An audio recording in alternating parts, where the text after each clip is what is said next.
Hey, welcome to Two Doctors Homestead. My name's Daniel, and today we're going to look at some bug-in or off-grid cooking options, right? I think bugging in or just living off-grid, right? Living green energy, living on solar, something a lot of people are looking at, specifically on the bug-in side.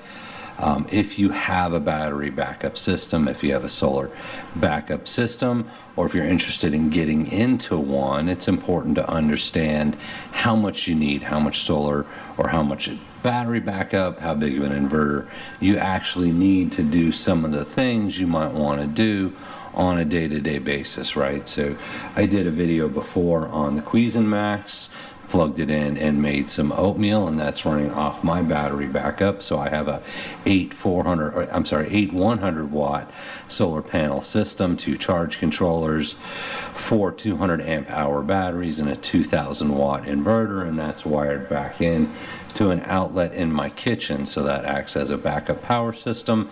And when I'm not using it for backup power, it ties in to the chicken coop, right? So I use it to power the chicken coop, but it gives me a backup power system in event of power outage or a bigger kind of Shtf type situation, something bigger than perhaps a power outage. Now, I know a lot of people say, hey, if there is an Shtf situation, forget about the solar, right? We're all going back to cooking on campfires, and that may be the case, right? But there are a lot of scenarios between regular life and everyone's back to cooking on campfires, living in caves, right?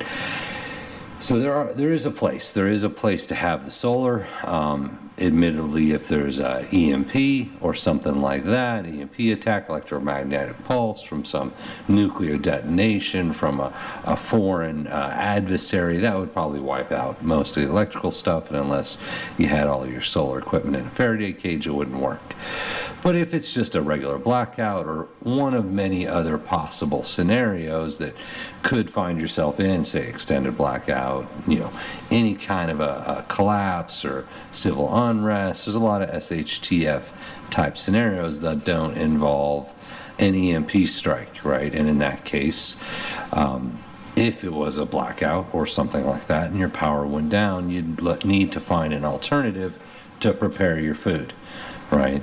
So that could be, of course, going to campfires, or if you have the means and the ability to put together a system, you might want some kind of a solar backup system. I know I'm kind of looping in circles on that, but we have a solar system here, and I want to plug some of each of these items in and just give you a feel for how many watts they take, right? What's that mean in watt hours? What's that mean in amp hours? I'll just touch back into the SHTF situation versus campfires. The advantage of this is it's a lot more Grayman, right? I can sit in my house, I got my solar panels. As long as my solar panels work and my batteries work, which is going to last for years, I can just sit and quietly bust out my Cuisinmax, bust out my Instant Pot, make dinner. If you have to go outside and get a campfire going every time you want to cook a meal, one, you're going to need a lot of firewood, but that also gives away your position, right? Everyone in the neighborhood knows when you're smoking a brisket or anything like that, everyone in the neighborhood's going to know, hey, this guy's cooking up his food. I can see him outside. You have to go outside. You're exposed to the elements or anything like that. So there are advantages. Once again, it's not the only option. It may not be an option that would last in a long-term extended blackout, but a good solar setup could last for a lot of years. And once again, there's that security in being Grayman, right? So we're going to go through these now. First thing I want to look at is the Cuisinmax. So based on what's on the unit, it says 1500 watts. So if it says 1500 watts, assuming it is 1500 watts, that's the same as saying 1500 watt hours. So if you're looking at a solar generator, if you wanted to run this Cuisinmax, you're going to need at least 1500 watt inverter. So I've got a 2000 watt inverter, and you're going to need, so this is 1500 watts, 1500 watt hours is the same thing. So if you were going to run it for an hour, you'd need 1500 watts of battery. I did a test on it. I was able to boil water in between 5 to 10 minutes. So in that case, we probably used about 150 watts of battery.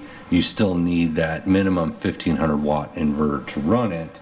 So if you did 1500 watts, that'd be 12.5 amps amps for an hour. Once again, if you only run it 5 to 10 minutes, you're hitting a fraction of that. So it's actually pretty good electrically. And just for the sake of the test, I'm going to plug it in. I have a watt meter here, and we're just going to turn it on and see what it does power-wise when we turn it on. And this should light up here. So it's not glowing here, but you can see it says 14. So right now it's using about 1407 watts. Said on the machine itself, it said 1500 watts. So it's good to test out your equipment. It seems like it's more of a 1400 watts to run the Cuisinart. Once again, it's great. Just a single burner cooker, right? It's not an induction cooker, so you can put any kind of pot on there. And once again, the advantage of doing these versus just going out setting up a campfire is you have the protection of your house, right? So 1400 watts. If you want to determine how many amps that is, you divide it by the volts, which is 120 volts. So 1400 watts divided by 120 would give your amps. I see a lot of solar generators sold in watt hours as opposed to amp hours. So you have to be able to do the math either way. Watts is the same as watt hours, or that's how many watts per an hour. Amp is watts divided by volts, which if you're in the US, that's 120. So the next thing I want to look at is the Instapot. We're going to go ahead and plug this guy in and see what we get. We've got the screen to light up. I don't know if you'll be able to read it anyway. So on the Instapot itself, it says it's 1400 watts, which would be 11.6 amps. 1400 watts, 1400 watt hours, 11.6 amps, 11.6 amp hours. And you're talking about 5 minutes or so for rice. So we'll plug it in. Let's see what it does. So it's only picking up about half a watt. Let's turn it on here. Let's see.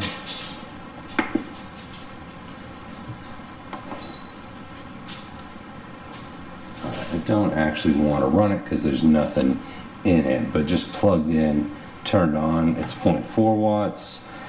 If we were to actually pressure cook something, there's nothing in there. You're talking closer to 1400 watts. Now, if you only run it for 5 minutes or something like that, you don't need a huge battery to sustain that. If you look at a solar panel, one solar panel is a 100 watt panel that's running at 12 volts. So you divide your 100 by 12 and you're getting about 8 amp hours per solar panel. This is using 11 amps in an hour, right? So if you don't run it for an hour, you're not going to use that full 11 amps. All right, next thing we want to plug in, just test it out, is the pressure canner. That's 1485 watts. So I'm just going to plug it in and see what the watt meter reads. Once again, I have nothing in it, so I'm not going to run a full pressure can load. So this is just coming in 0.2, 0.3. So it's powered on. It's not really drawing power, which is something to keep in mind. But pressure canners, once again, 1485 watts. Now, if you're going to make something like a broth, maybe it runs 10-20 minutes. If you want to can your meats, once again, you're trying to preserve food, especially in any kind of long-term grid down, or just living off grid and wanting to break away from the electrical grid or save money on electricity, you're saying 90 minutes. So you've got to be able to sustain that 1485 watts, 12.37 amps for as long as maybe an hour and a half. So in that case, you would multiply that by 1.5. So if we said 1485 times 1.5, you're looking at about 227 watt hours to, say, preserve meat. But that could be something you'd want to do in any kind of Shtf situation. So it's not drawing a lot of juice plugged in, and I'm not gonna try to pressure can it when it's empty. That wouldn't be good to do. Last thing we want to look at here, if you could see it, is our good old slow cooker. You know, good for every day or the apocalypse. So on the slow cooker, it says 270 watts. So this I should be able to just turn in, plug in and turn on. So it's in, and we'll just turn it on. Since it's just a heating element, it's going to show you 280 watts. So on the actual unit, it says 270 watts. On the meter, it says 280 watts, and that's on high. You put it on low, and let's see what it does. It drops to 58 watts. So once again, if you're trying to size your system, you know, how much power do you need? You know, it's good to know what you want to run, what you want to plug in.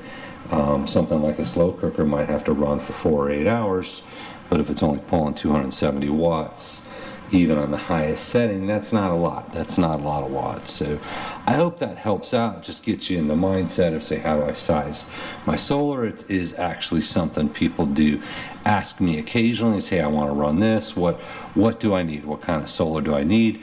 You know, when you're prepping out your solar, you've got your inverter, which is how many watts you can run at a time. So if a 2,000 watt inverter, you can run up to 2,000 watts. If you're running this and this is 1,500 watts, you would need at least 1,500 watt inverter to run that. You're not going to run it on a 1,000 watt inverter. It needs 1,500 watts.